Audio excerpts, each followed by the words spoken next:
Olá, felizes. Hoje nós vamos falar da nossa intimidade com o Espírito Santo.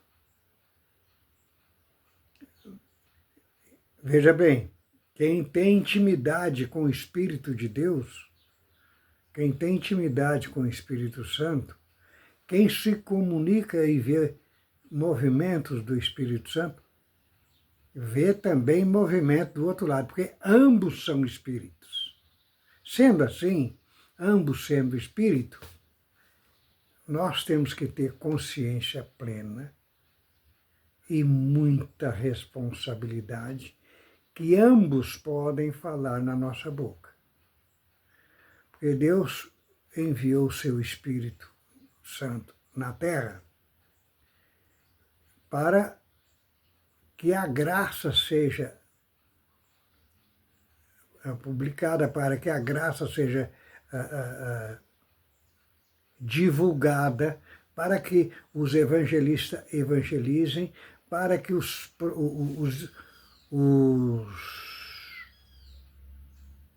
servos que servem a Deus no púlpito ou em outros lugares seja um canal de comunicação de Deus com os homens. A maneira de Deus comunicar com os homens na Terra é o Espírito Santo. De novo, o nosso inimigo também é espírito. Daí tem que haver um filtro muito grande. E nós temos que ter muito cuidado e não vamos ter vaidade.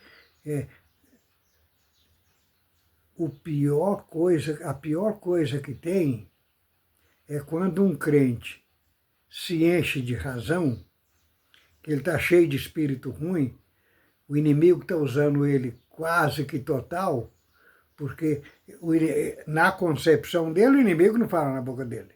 E ele está cheio de razão, ele está cheio de espírito ruim. E os espíritos ruins estão falando na boca dele. Geralmente é daí que vem os escândalos. E não vamos esquecer que o Senhor Jesus disse assim, o escândalo virá, o escândalo virá. O que quer dizer? É impossível não haver escândalo.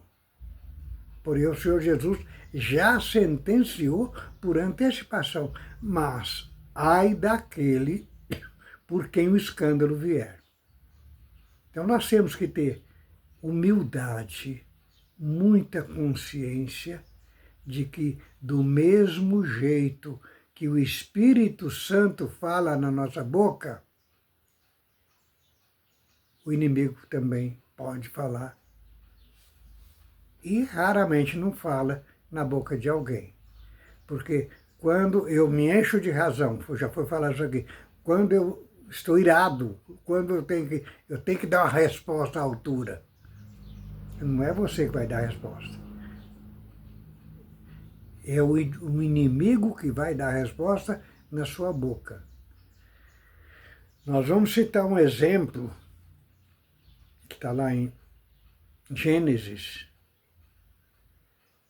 quando lá está escrito assim, e os filhos de Deus pediram licença a Deus para coabitar com as filhas dos homens, porque acharam elas belas. E coabitou e gerou filho. Por que coabitou? Porque eles tomaram um corpo de homem e coabitou com as filhas dos homens. Nasceu o quê? Nasceu aberrações. O que é aberrações? Nasceram um homem de 3 metros a 3 metros e meio de altura. E esses homens chegou a ser uma nação na Terra.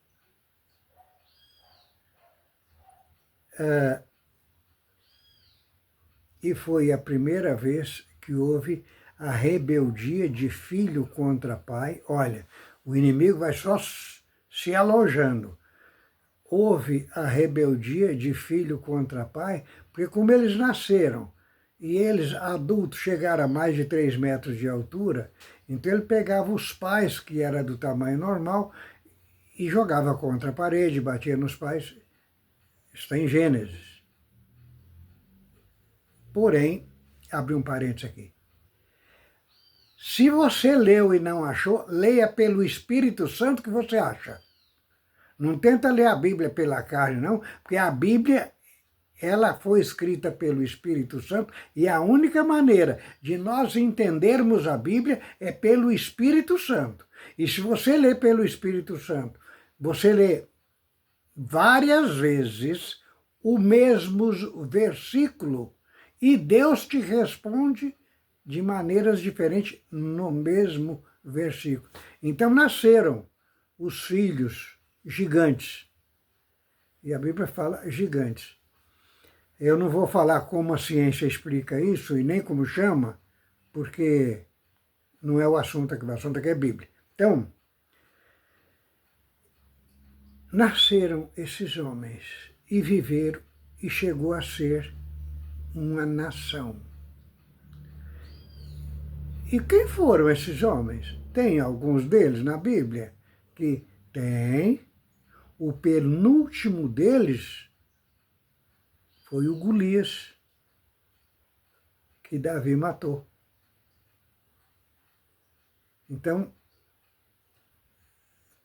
foi o penúltimo. Teve o último, não é o caso. Então, veja bem, aqueles homens de mais de... Golias, por exemplo, tinha 3,20 metros de altura, para quem não sabe. A altura normal dele era 3,20 metros. E por que Davi venceu? Porque Davi venceu porque Davi estava... O Espírito de Deus estava em Davi.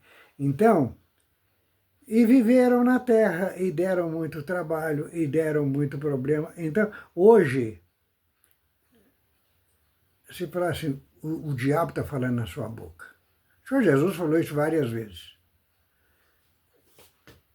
Os irmãos, então, se ele tiver uma certa função na igreja, e você falar para ele que o inimigo está falando na boca dele, é capaz de pular em você. Aí sim, aí o inimigo está agindo no espiritual e no físico do homem. Fica pior ainda. Há o escândalo aí. É um dos escândalos. Então, vamos só citar uma coisa aqui. Imagina, na Santa Ceia, o que é a Santa Ceia? A Santa Ceia é um pacto que nós fazemos com o Senhor, fizemos com o Senhor Jesus e praticamos, de uma vez por ano, nós comermos a carne do Senhor Jesus e bebermos o sangue dele. Para quê? Para nós renovar nossa espiritualidade, para nós renovar nossa estrutura espiritual. Depois nós vamos falar de Santa Ceia, mas o assunto aqui é, outro parênteses aqui. O Senhor Jesus disse, comei da minha carne e bebei do meu sangue, em memória à minha morte. Então tem uma época aí na Terra e uma festa ligada ao carnaval que não se come carne. Olha, isso vai frontalmente à Santa Ceia, mas não é o assunto. Então, eu me enchi de razão, eu me enchi de espírito ruim, o inimigo vai me usar e vai fazer o que ele quer, e depois vem o estrago, depois vem isso vai piorando. Agora, vamos de novo falar de um assunto aqui. Pedro. O Senhor Jesus estava numa aflição e ele passou aflições tão terríveis na terra, quando ele lembrava do manto de escarlata, que é os nossos pecados, ele chegou a suar sangue, de tanta aflição que ele passou. E numa dessas aflições, ele chamou os discípulos e fez uma pergunta generalizada, e cada um respondeu de uma maneira, e falou, e tu, Pedro, que dizes? Então ele disse assim, Pedro é o meu amigo, Pedro é Pedro. Então, e tu, Pedro, que dizes? Pedro disse assim, tu és o Cristo, Filho de Deus. O Senhor Jesus falou, bem-aventurado és tu, Pedro, que não revelastes nem a carne nem o sangue, mas o Espírito Santo de Deus. Logo em seguida, ele, no mesmo assunto, veja bem, o Espírito Santo, Deus falou com o Senhor Jesus na boca de Pedro. Minutos depois, no mesmo assunto, ou na sequência, o Senhor falou assim, olha, vocês se preparam, porque eu vou ser morto, eu vou ser muito maltratado, eu vou ser muito humilhado, eu vou ser execrado. E o Senhor tinha medo que ele dissesse assim, ele não é o Senhor Jesus nada, porque ele está passando por tudo isso, mas ele tinha que passar porque é o que estava escrito. E ele veio aqui cumprir o que estava escrito. Então, quando ele falou que ele seria morto, seria crucificado, etc., Pedro falou, Senhor, que tal não te aconteça? O Senhor Jesus falou, a mesma boca que Deus falou com o Senhor Jesus minutos atrás, aquela mesma boca falou Satanás, que o Senhor Jesus falou assim, para trás de mim, Satanás, que me serve de estorvo. E olha, será que se eu disser para um irmão do púlpito, abertamente, Satanás está falando na sua boca, muitos deles vão pular em mim.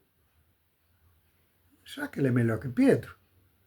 Ou o Espírito está usando ele tão inconsciente que ele se torna agressivo pelo próprio fato de ser ele quem ele determina que é. Porque ninguém é grande, não. Na Terra somos rigorosamente todos iguais perante a lei e perante o Espírito Santo. Agora, tem alguns que não são iguais. Olha, não, somos todos iguais.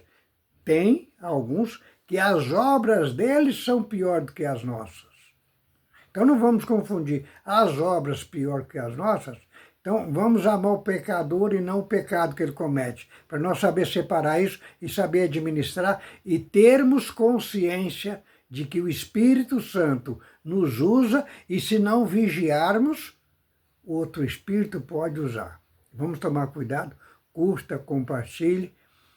E já saiu o nosso livro em e-book e físico. Eu achei necessário fazer com que esse canal vire livro para que nós tenhamos essas palavras que não são minhas, que são bíblicas. E eu oro a Deus para que o Espírito Santo fale na minha boca aqui, porque o Noé mesmo E curta, compartilhe, compre o livro, nos ajuda a divulgar o canal. E o livro não é almejando lucro, o livro é almejando deixar escrito o que Deus tem dado na nossa boca. Deus nos abençoe.